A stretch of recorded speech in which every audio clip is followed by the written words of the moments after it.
Okay, I am going to start the broadcast now because sometimes people can't hear me. And I want to make sure that you can. So, hang on a second here. So let me just pop open my chat over here, make sure I can see it, and whoever's over on the other line can let me know that you can hear me. And the beautiful thing is that these are around for a long time, so it's being recorded and some people can come back to it because we know life gets busy. Candace, yes, thank you. A lot of what I love to do is help people just discover and realize the how and give them a deeper understanding of what's going on with their health or in their life, what and your fears with it. Hi, Heather, yay! And just help them make better choices, which is really what I need myself to know. Let's back up and tell me why this is happening so I know what to do about it. That's my personality. So I like to help other people learn that too and discover it. And it just gives you a little bit more reason and understanding of how to move forward in your life. And I know right now in Idaho, pollens are high and smoke particles are high. People are bombarded with stress with going back to school, with screen time.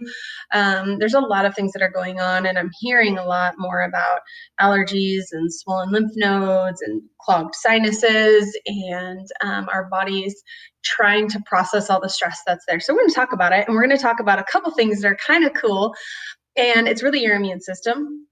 A lot of people don't realize how much it's playing a role in this, or some maybe do, and how it can be overreactive or underreactive. So we're going to look at that and discover that as well. So I'm going to make sure that you guys can see my screens and me. So I'll probably bump back and forth between these two because there's a couple slides with a lot of information on it that I don't want you to miss, and then other ones that won't really, matter as much, quite honestly, that if you can see it or not. But and if you're uninterested in deep, dark science, then you don't need to know about it. We'll breeze over it anyway and make sure that you can understand it in a really basic way, and which is something that I really enjoy doing.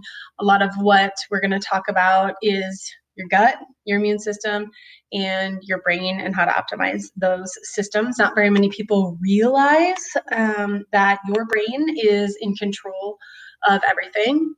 Everything you think, say, do, taste, smell, touch, everything, every emotion from laughter, happiness, crying, tears, anger has to be processed through your nervous system and into your brain. And we really live our lives, as we say, through our nervous system. And some people have to take a step back and be like, okay, well, why does the brain react in a certain way? How is the information getting there? What's happening exactly inside of the brain? Is there errors that are occurring? Is there negative feedback that's going on? How does this all happen? And how do we receive really a higher quality of life? Because I believe that that's what we all deserve, right? We all need a higher quality of life. We all need energy to be able to give back. The world needs the best of us, especially in these times where stress is high.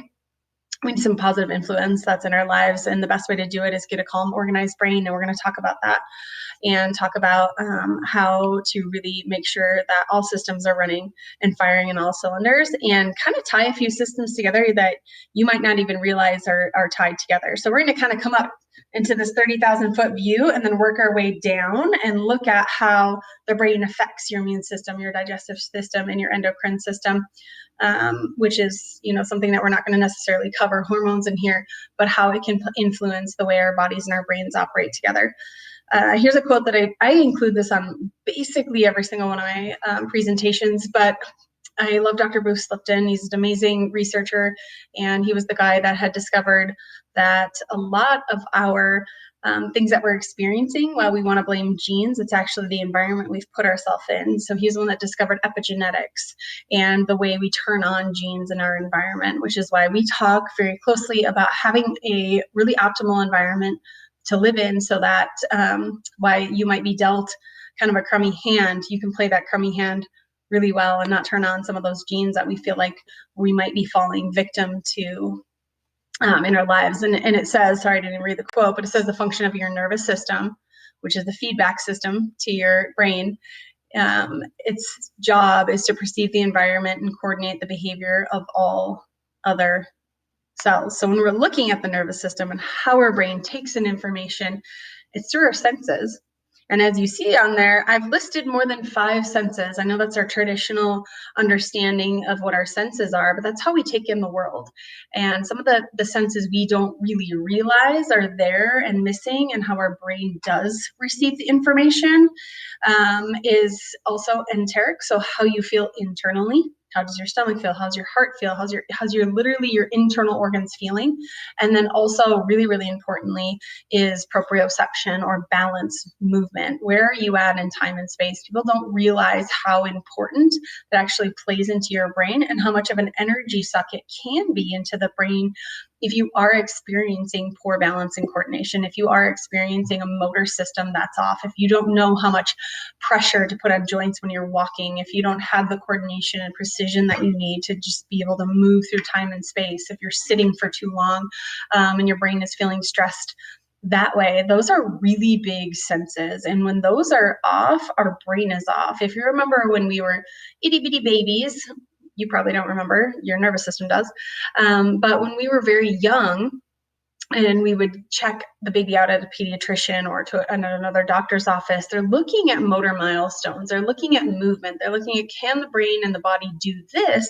Then we know that the brain is on track, because it's largely movement driven. And there's a huge division of our nervous system that we miss out on. And it's that motor division that really develops it. Our brain is very mechanoreceptor driven, so movement driven in order to develop. And when that system is off, we will see a lot more systems off. So we're going to look at that as well. A lot of kids that tend to struggle with sensory issues, we know that the senses are off, and they're going to struggle with one or more of these issues, including touch, hearing, vision. But also you can watch them be very off in balance and movement, because their brain doesn't have the right perception of what's going on. And that hindbrain back in your cerebellum and your vestibular tracts has a lot to do with sending the signals forward to the higher brain centers, and that can get really overwhelmed.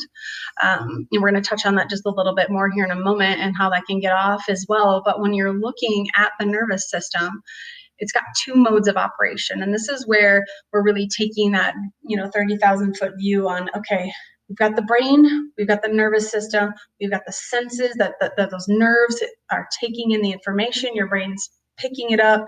It can only get what the brain's been given from those senses, what it's been given from the nervous system, and make the decisions, the best decisions it has from the information it's been given. So sometimes we know that those senses are off. It's going to digest, receive the information, right? Coordinate the behavior of all other cells and shoot it back off. Well, it's got to be able to do that under a calm state. And often we're not in a constantly calm state. We know that there's 2 modes of operation inside of our nervous system. There is the stress response, that fight or flight response, your sympathetic nervous system. This is going to matter here in a little bit. And there's also your parasympathetic nervous system, resting, healing, digesting, growth, development, which is why infants and children require a lot more rest than we do as adults, because they have a lot more healing and repairing to do. They have a lot more digesting to do. They've probably eaten more food, hopefully, than we have, like especially during growth spurts when we notice that. But there's a lot more going on inside of their bodies. As adults, we need to be able to sleep, be in parasympathetic, with enough of a balance to heal from the stress we've experienced during the day. And some of us experience a lot more stress than others. Some of the stress we can't necessarily help on what's going on. I always say choose your stress wisely. Right now, for example, the air, we can't necessarily choose that in Idaho. We can choose the amount of time typically that we spend outside. Unless you do work outside, then that can really play into a toxicity level that we can look at here in a little bit as well. So I want you to know that these two sides of your nervous system, one has to be, when one is on, the sympathetic nervous system, your parasympathetic nervous system is not on. So they're very inversely proportional to each other. And I actually think I might have that on the next slide. So let me just make this kind of big. I'm going to double click here so you can see this and you won't see my face. Nope. Hang on. There we go. I want you to look at this just a little bit more closely. And if you're on a device, you might want to scroll in on the screen, or zoom in on the screen and take a look at what these 2 systems control and how they control it. And you can tell how inversely proportional they are. You can see how they're directly opposite, constricts pupils, dilates pupils. In the sympathetic, your senses need to be able to turn up. Stimulates the flow of saliva, inhibits, meaning slows it down. Constricts, relaxes. You can watch and go back and forth and say, okay, when I'm calm and in parasympathetic and I'm sleeping, I have a slow heart rhythm. Sympathetic nervous system, the first thing to respond is the heart with an increased heart rate and blood pressure. We're also going to slow peristalsis in the stomach. We're going to slow the production and breakdown of fats and hormones, because your brain under stress doesn't necessarily care whether you ate a cheeseburger, whether a virus is in the air. It is just, this is a survival mechanism that should be very, very, short-lived. You should be able to handle the stressful event that's there and turn it off and go back to balance between the two, which is what this is indicating right here. This is a good balance, but when fight or flight's high, parasympathetic is low. And when your parasympathetic nervous system is the thing that's running your immune system, your gut, and your hormones being the first three and most important, they require a lot more energy than many other systems in the body do, then we know that these are going to start to suffer. We know the brain isn't going to get the right feedback that it needs. This is a lot of conversations that I do have with kids with, some sensory issues going on, is because the senses have been turned up so high for so long and the brain's getting bombarded with stress, and it ends up getting stuck there. We say nerves that fire together, wire together. Those nerves and that sympathetic nervous system can start to take over, and we start to see a shift inside of the body. And we experience what's called dysautonomia. Some of us have heard of this term before. Some of us might not have, but your dysautonomia is literally a dysfunction in your autonomic nervous system and everything that should be on autopilot. And I've even had patients come in and say, I've been diagnosed with dysautonomia, which is interesting. It's kind of a generic description to what's going on inside that autonomic nervous system, but it means a sustained state of stress. The body's experienced enough stress for a long enough time that the organs and glands are missing out. When you're in that sympathetic response, the blood is shunted from those internal organs out to the limbs for energy to fight or flee. The brain becomes very just dependent on that chemical release sometimes of the dopamines coming from the stress response instead of a nice calming response. And we'll see people actually trigger their own fight or flight response. The people that are under constant stress, there's always something wrong happening. They're always putting out a fire. There's always just the issue goes, from something you think is really calm to here really quickly. And you might see yourself escalating that quickly, or you might see a friend or your child escalating really quickly. And that's when we know that fight or flight response has become stuck there. And we start idling under stress, and we start experiencing symptoms that are indicative of dysautonomia. And it's not a diagnosis that we put onto people in our office, but it's something that we see as an effective stress. And we want to look and see, okay, you've got some stress that's stuck in your life. Your body has been stuck under fight or flight. You might be feeding this response. You might be unknowingly feeding this cycle of stress. And I'm going to make this large again too. Sorry for the Blair Witch Project that's going on here. But when you look at the three stressors in life, there's a chemical stress, which we're talking about right now, in the things that we are breathing in, but it's also the food that we eat. It's the chemicals we allow inside of our body and inside of our lives, whether we are consciously aware of it or not. Everything is really going to start to feed that stress response. And often when we are under stress, our body just wants a quick fix. It just wants to live on glucose, simple sugars, easy things to break down, because it needs energy to sustain in the survival mode. We also experience a lot of emotional stress during this time. The quarantine and COVID and the changes that are going on and online school and restrictions that we're experiencing has caused a lot of emotional stress, but people have a lot of emotional stress prior to COVID. There's a lot of demands. I just sat down with a teenager today who did a really good job of describing how he's feeling of not really feeling like he can take on challenges because he doesn't do them well. It's kind of a perfectionist approach to life. I'm not willing to do it unless I know I can do that well. I don't want to make mistakes. I'm a little fearful of that. But I said, well, it really sounds like you're riding with some training wheels on. And you said, I really am. I'm driving my life with training wheels, and I want to do all of a sudden the Tour de France, and I don't know how to get there, which is a really good description, because he wants to go to college. He wants to have a social relationship. He wants to do well in school. He wants to do extracurricular activities. And right now he's feeling like he's unable, and he hasn't pushed himself to be challenged there, along with a fight or flight response that's been triggered and not sleeping well. So I'm missing out on parasympathetic. The fight or flight response is running the show, and he feels physically uncomfortable sitting in a car, at a desk. That's part of that movement, that motor division that I was talking about earlier, that your brain experiences stress when it doesn't know where it's at in time and space. But we can also go through physical stressors that we would call, traumatic. And it's not only falling down or getting tackled in football or rugby, or maybe in an auto accident. It's really sitting too much. Our bodies were designed to move. Our brain needs movement in order to be fed and to get feedback. And often we aren't giving our brain that. We're sedentary. And now we've got stress that's built up inside the system. And the outlet for that stress can either be emotional or internalizing. And sometimes we'll just sit on the tube, on the boob tube, and watch television. We're going to watch Netflix all night because that's going to keep up with our level of stress, those flashing lights and emotions that are going on there, instead of allowing our bodies to physically get it out. Or some of our gamers that will sit on a video game and let that keep up with this brain, but physically we're not keeping up with the brain. Instead, we're just trying to numb it through some other sort of stimulation, and that gets to be a problem, and that gets to really stress the brain out. Let me see if I can click back through here. And you guys are probably wondering what the big red word is here in the middle, and the interference, irritation, inflammation. We know that cycle causes that. That big red word in the middle is subluxation, and that's when we know stress has been stuck there. That's that fight or flight response that's stuck on, and that's something that we take care of in our office when we're adjusting people. We are adjusting for a subluxation to remove the neurological interference that's there, and we do it based on data. Not only do we take in the information from somebody on an intake and having an evaluation with a doctor, but we want to know neurologically, where are you truly at? And we have tools to measure it. And this is one of the tools that does measure it. I'm going to make this big again so you guys can take a look at it.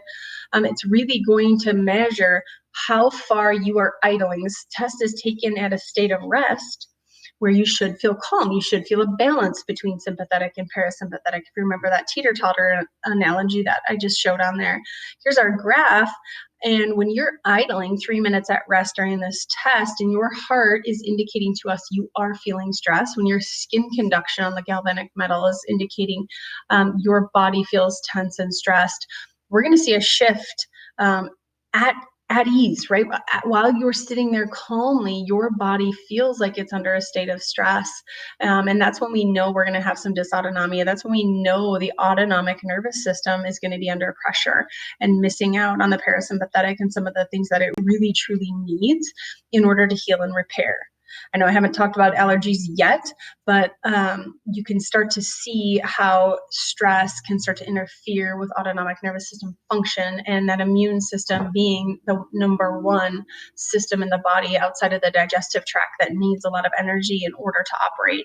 And when you're stuck under fight or flight, your body doesn't necessarily care, like I said, that there's a virus in the air, or that there is a cheeseburger you need to digest. It is under survival. And really, when you're talking about allergies, it's an overactive immune system. So I'm going to show you that here in just a moment with this analogy. And let me just see if I can blow this up a little bit. And then I'm going to go back down so you guys can see my face. What a lot of people don't realize about the immune response is that your immune system has two different modes of operation. they have a Th1 and a Th2 that are once again inversely proportional to one another. When one's on, the other one's not. So we've got a system here, sympathetic, fight or flight, parasympathetic, and an immune system with two different responses, Th1 and Th2 response. And the Th1, let me just bump over here to the next slide, and I'm probably going to have to, or you guys can, if you're on a screen, you can probably see this. If you're on a phone, you may not be able to see it. But the way that I describe a Th1 response is really your externalization or your firefighters that come to put a fire out. It's a very generic response. It is saying something got in, we need it out. So that might include vomiting, it might include diarrhea, it might include a fever, it might include a rash, a cough, a sneeze. There's a lot of mechanisms in your body that will help you get whatever it is out of the body. And often you don't need to read, the rest of this stuff. I actually have this slide in my immune class that I do that we really get into more of what's happening inside of the body and what specifically what cells are responsible for it. But the biggest thing to know is that this is the firefighter response. This is the get it out response. This is the externalization response. And you're going to see it a lot of the times on the skin. A lot of people will experience allergies or an immune response where it's like, ooh, that looks like a virus. Ooh, it looks like you ate something that your body, wasn't ready for, didn't like. We're going to see it there. And there's a lot of patients who will come in because of this specifically of my body's not processing something well and something right. I've got, constant swollen lymph nodes, or I can't handle seasonal allergies, the pollen's in the air, and, my body can't function, my nose is dumping. We know that Th1 system is struggling, and to take a look at just even how the patient is responding to stress is a big deal, but also what we're doing to either increase that Th1 response or decrease the Th1 response. Because often when we're sick, we're told to, let me just bump over to this next slide, and we'll talk about Th2 here in a moment. We're told that it's not good and we should shut it down. So I'm going to go back and forth between these two slides, but we will start to take fever reducers, antibiotics, anti-inflammatories, anti-vomiting, anti-diarrhea, cough suppressants, antihistamine, antacids. You know the things that we do to turn off that response, but it needs to be able to be challenged to grow. Just like I was talking about with that teen, he never kicked the training wheels off, he never skinned his knee, he never let his body learn anything new, and now he feels very insufficient for the future. Where your immune system is the exact same way. Your immune system is also needs to work. It needs to try things out. It needs to not be shut down because it, if you remember, is trying to get things out that it believes should not be there. Now, let me go back to this other slide that I was looking at before. Your Th2 response is really the inspector. It's now something came in, our body responded to get it out, and it's going to do one of two things. It's going to make some memory cells to that response and antibodies. So when somebody's saying, oh, I have the antibodies for that. This is popular right now during COVID. Do you have the antibodies for COVID? Have you been exposed to it? You can also run an antibody titer test is what that's called. They'll run that on expectant mothers. I know I had that with my first pregnancy. What are you actually immune to? They're looking at an antibody. They're looking at what has your Th2 system done.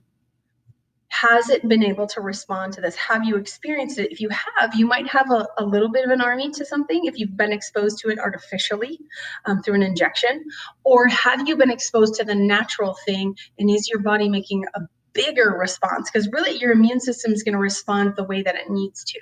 It's going to respond to a little virus a little way. It's going to respond to a real threat a big way.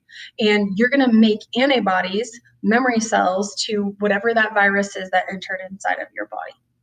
And when it can do that under a natural, actual exposed immunity, you haven't shut down Th1, you let Th1 run its course and activate, because it's going to tell Th2, hey, we need an inspector here. Here's what happened. and allow the Th2 and that natural cascade of events to happen, now Th2 is going to come in there and say, okay, here's what we need to do, friends, and here's the army we're going to need for next time. And they've got about a 10-year half-life. That's why you hear people say, well, it's not really a lifelong immunity, or you'll have a lifelong immunity. You have a 10-year half-life, and it's going to depend on your army size. That's why they'll do boosters, because you had a tiny army, and they need to remind that tiny army of what that threat was and keep reintroducing it. And over time, this is what we're going to see, hang tight, is an immune system that has been overactive on Th2. When Th1 isn't working, Th2 will become hyperactive. And this is where it can start to make mistakes. And this is where immune responses and allergy responses live. This is something that can be related to autoimmune conditions and or allergies that your body is actually attacking and reacting to tissue that it shouldn't. So I know that I didn't fully understand this, because a lot of people will be like, oh, geez, you're just having an allergic reaction to whatever it is. What you don't realize is there's different allergic reactions. There's different ways your body responds. Sometimes you think you're allergic to something because you had that histamine reaction and your lips swollen, or maybe your chest was tight and you were unable to breathe. And they don't realize that there's some foods that your body can be intolerant of that's going to throw up inflammation and interference, and it might not show up for 3 days. And those are 2 different responses. You've got IgG, IgA, and IgE responses to things. And those are different antibodies that are going to respond. And there's different ways to approach that. And of course, people that have the full-on, histamine reaction to things, we're going to say absolutely avoid that. There's some people that don't know that there's silent killers inside of their body, that they've had an underactive, I've turned down and shut down my Th1 response. I haven't let anything run its course. I've only stimulated the Th2 response, and now it couldn't get anything out. And that Th2 response starts getting overactive and can turn into autoimmune. It can turn into allergies and attacking tissue that it shouldn't, instead of attacking the actual foreign invader that really is foreign and really doesn't belong there. And a lot of people, I know that I have this creepy face on here of this little boy, but often when people come in, you can see what internalization looks like. It looks like things that don't move really well. It looks like sinus congestion. It looks like nasal congestion. It looks like throat and swallowing congestion. It looks like constipation inside of the gut. It's everything that you're holding on to because you haven't let the toxins out. And there's a lot of people who think, okay, if I just cover up this symptom, then I'm okay. If I just don't eat this food, then I'm okay. If I just, take whatever it is, Miralax to get this out, or I take an antihistamine to get this out, that they're still shutting down a natural response to their body instead of taking care of the issue. And sometimes you have to go back up to the top, which is why I started with the brain, the fight or flight response, the way your nervous system works, the way how it can interfere with the immune system, and the way the immune system works, and how all of these can get imbalanced, and how we can look over here in under this little microscope and say, oh my gosh, I have this allergy to this one thing, and not realize all the things that added up to it, all the stressors that added up to it, including our guts just being unable to process things appropriately, which is what I want to talk about with another big piece of this puzzle, which is your vagus nerve. And if you remember way back on the pictures that I showed you about the sympathetic and the parasympathetic nervous system, as a matter of fact, don't watch too closely. I want to go back to it so you can get a good picture of what that looks like. Right here, let me blow this up a little bit. Your parasympathetic nervous system, you can see there's not very many nerve roots running that show. There's one huge plexus down here, and there's one very large one right here running all of these organs and glands. And then you've also got some pieces of cranial nerves that are up here. And then in the sympathetic, you can see just how many roots and branches there are of that. And the reason I'm going to show that to you is because this big nerve right here that's running the show is actually your vagus nerve. So if you've heard people talk about the gut-brain connection, the brain-gut connection, something that runs that parasympathetic response it's the vagus nerve. That's the one that they're talking about. That's the one that usually the tone is off. There's restriction there. The gut and the brain aren't getting the feedback. The parasympathetic nervous system isn't working appropriately. The sympathetic nervous system is taking over, and this vagus nerve has been understimulated and underutilized. Your vagus nerve, I'm trying not to go too fast here, is that brain-gut connection, gut-brain connection, however you want to call it, that people are talking about.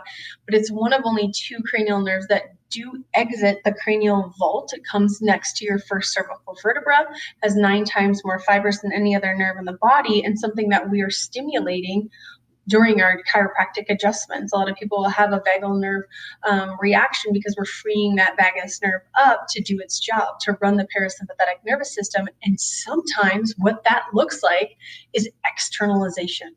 It's that externalization response where people are like, oh my gosh, I got adjusted and I'm just, my kid's crapping his brains out, or they started draining out of their nose and sinuses, or they started maybe even vomiting. We've had that as well, where your brain and body are finally connected. Your vagus nerve is finally able to use the stimulation to the brain and get the feedback that it needs from all those internal organs that it wasn't getting, and make good judgment calls to say, I need this out.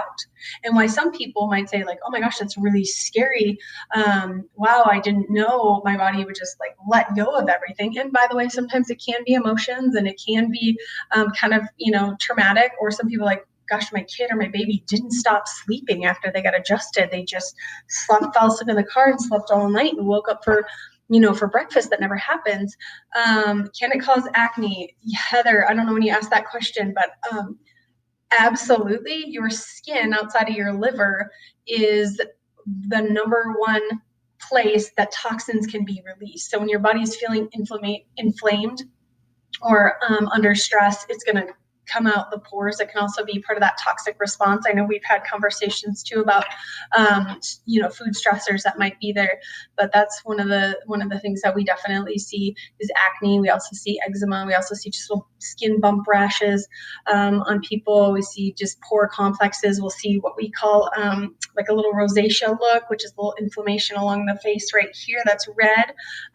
That's an inflammatory response to something that your body is not responding well to, usually something that you're eating that your body is now, started to attack. And sometimes it can literally go all the way back to when people say, well, I have leaky gut, I'm reacting to everything's causing inflammation. We're looking way back in infancy when you're designed to have a leaky gut. We want that breast milk to go through there. It is the natural piece of it, but sometimes unfortunately, we're unable to do just breast milk, and we added in formula. And if you look at formula, it's not just cow's milk. There's a list of this long of things that are included in there, and that gets through the gut and can start your body saying, oh, this foreign invader shouldn't be here. I should attack it. And now when you have it later on in life, it wants to attack it. So yes, definitely it's something that we see in skin clearing up. I even had a little girl. I've had teenagers with, the acne as well. And part of, choosing your stress wisely also. That's what we talk about. I had a little girl that was 10 years old with severe eczema to the point of she only wore long sleeves in the summer because she was embarrassed of how it was covering her body. And her mom, she's like, I was coming in here for her behavior and her focus and knowing she had some neurological stress there, but I didn't realize how much it was coming out, trying to be externalized in the skin. And one of the first things to clear up was her skin, and she was ecstatic that she could wear a bathing suit. She was 11 or 12 years old, and she'd never done that because she'd been so embarrassed of her eczema. But a lot of what we look at in the body is what's interfering with the healing process. What's our body trying to tell us? Symptoms are telling us something's off and something's wrong. And rather than just covering up that symptom, we say, let's go back to the source of like what could truly be causing this neurological interference? What could be interfering with the body from healing? What's causing that fight or flight response and not the parasympathetic response in the way that we need it, which is a pretty big deal. And I know most of you have seen this. I'm gonna increase the screen as well. Just kidding. That's my face. Here we go. I can double click. There we go. a lot of you who've been in the office have seen this fuse box before, where we look and say, okay, here's the brain, here's the nervous system, the spinal cord, here's all of the organs and glands. And I know this doesn't look super clear right now to you guys on the other side, but we look at, okay, where is there some effect of stress? And some people are like, Jude, I checked every single box that was really, in this upper cervical spine. Well, we know the vagus nerve lives up there, and we know it's responsible for a lot of autonomic nervous system activity. Also, when you take a look at allergies and congestion, ear and sinus infections, tonsillitis, strep throat, I don't even know where it is all on here anymore, but difficulty sleeping, anxiety, ADHD, epilepsy on the spectrum. There's so much that's happening in that upper cervical spine, that brainstem, and it's so important that it's clear from interference. That vagus nerve can exit appropriately. Here's the brain kind of flipped upside down, and it's listing off all of the cranial nerves and looking at your vagus nerve and where it exits right on the brainstem. This one and this one leave the cranial vault. This vagus nerve, this one does, rotation in the head and neck, which is why we get into torticollis and colic with kids. And inability to nurse. But anyway, this vagus nerve exits along right next to this first cervical vertebra. So here's the brain stem has to fit inside this huge cervical vertebra here. And it's lying now on its side. It's right here. Here's its little wings. And right next to it is where that vagus nerve comes out. And there's a lot of restriction that can occur in there. And a lot of what we see in our patients is that dysautonomia, but that stress that's there. One of these scans is a thermography scan looking at the stress that's there. And I picked this scan in particular because this is a little boy who was having such severe reactions to gluten that he couldn't even eat meat from an animal that had a grain. And it was just absolutely insane. He would vomit, he would have eczema, he wouldn't sleep through the night, it would cause night terrors. There was so much inflammation going on inside of his body. And this was a mom who was doing the best she could, and dad, of feeding this child really well, of removing all the toxins in the home. They use essential oils. They were eating all organic. They're like trying to eliminate all of the stressors in his life. And yet he was having an inability to focus, and he had a very traumatic birth, which is really usually where it happens, is there's stress during the pregnancy, movement wise or birth wise, or even sometimes just emotional distress from mom. We start to elicit that fight or flight response within us, which kind of sets the stage for our kids because we're feeling that stress. I know some of you know my story about Landon and how much stress I felt like now looking back I was under while I was pregnant with him, starting a new business and moving to Idaho where I didn't know anybody. I came sight unseen. There's a lot of things happening while I was pregnant with him that I just didn't realize. He's getting my hormones, he's getting what I'm feeling, and I'm kind of setting the stage here for his fight or flight response to continue to be activated. And that's really what sent us down this path because of his learning struggles and his vision and speech and all the other things that we wanted to help him best. And after going to several specialists, we found a chiropractor that had been doing this over a decade for neurological stress in kids. And I wanted to know how. I wanted to help not only my own kid, but all these other children who were struggling from really severe issues that were going on. And this little dude in particular that I'm talking about in this scan, he can now come in contact with gluten. He can accidentally eat gluten. The family will know through his stool and sometimes behavior, and sometimes lymph nodes might be swollen when he's getting adjusted. It's like, ooh, maybe you got something you shouldn't have. But the amount of dysregulation that was going on inside of his body was so severe that his vagus nerve was making it was so shut down that his body was just making so many mistakes and errors, and it finally started to heal up. Not only that gut-brain connection, but also calm and relieve his body, organize his brain, let him sit in front of, or sit in a classroom with other students and learn and feel comfortable in his skin and sleep through the night, not wet the bed. All the things that he was experiencing, parents unknowing that it was so related to this and related to his stressful birth. is originally where this had started. So he was a really good example. I also had another family of 2 little twins, and one of them was having an anaphylactic reaction. Like they were going to the hospital. That's how bad it was to so many foods. And she tries things that she'd already been eating, and it was over and over and over again. And just a rash where she couldn't even keep a diaper on, and the family just didn't know what to do. And he said, well, I remembered what Dr. Christie said about the other twin that was in, about there's got to be neurological interference in our bodies making mistakes. Our bodies were designed to self-heal. They're designed to self-regulate. They're designed to be healthy. I need to get her evaluated too. And she started eating all the foods her siblings were eating. They started worrying about the reactions that were going on inside of her body, and her attitude improved. So that's a bonus for everybody in the family, right? But it's really amazing, seriously, what our bodies can do to be self-healing and self-regulating, to really to have the best life experience is why we are here as chiropractors, why I think we're humans, that we can give the best back to our world, that we can self-heal our bodies, that we can self-regulate, that we can have energy to do things that we want to. And yes, there's physical limitations of matter. There's some people that'll ask me this, which is why I have this here at the end. Some people will say, well, how long is it going to take? What's going on? Can I fully recover from this? And it depends, right? It depends on the age. It depends on how long it's there. It depends on how severe it's been. It depends on what caused it. But this picture I'm going to show you here is, and by the way, if you guys don't follow Harvard Center on Developing Children, I'm sure if you're interested in it, like I am, you would love it, but if you're not, no big deal. But they had looked at, okay, our body's ability, or our brain's ability to change, and how high it is. Here's the age across here, how much of an ability it has to change. And it decreases obviously with age, but we can still see that there's still some change that can occur, and then just the amount of effort that's required to do it. So this chart is a really good indicator of, how long is it going to take, what's happening. But then also for us, it depends on how severe it is. It depends on what our neurological scans say about it. And really, there's a lot that can depend, but that's why we put people on a care plan. That's why we base it off of, here's the neurological stress that's there. We're going to reevaluate you every month to make sure your nervous system's responding how it's supposed to. Is it responding emotionally, motor skills, autonomic nervous system, vagus nerve, all the things kicking on so that your body can heal?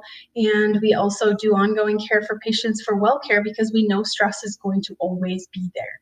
We're always going to have stress, but it matters how we respond to it. It matters how our body adapts to it. Instead of continuing to trigger that fight or flight response, we have a stressor, our body handles it, and it turns back off, and it goes to that balance, and our parasympathetic nervous system can do its job. But also that we're feeding it well, we're putting ourselves in a good environment, we're choosing our stress well, and allowing our bodies to do that. So I know that was a lot of information, and I know that some of you that are on here are already patients in the office, or have children that are patients in the office. But if you're not, and you want to know what's going on inside your body, you're looking for ways to help not only maybe allergies and food allergies, but emotional components, behavior components, a way to click on the offer on the bottom, and it's $100 to come in to have those neurological scans, to sit down with a doctor, for them to be able to evaluate it, and then sit down with you and say, here's what we're finding, and here's what I would suggest for a plan moving forward. So click on that, and make sure that you've got your best life experience, and that you have more energy to heal and give back to others. I'll talk to you guys soon. Thanks for tuning in.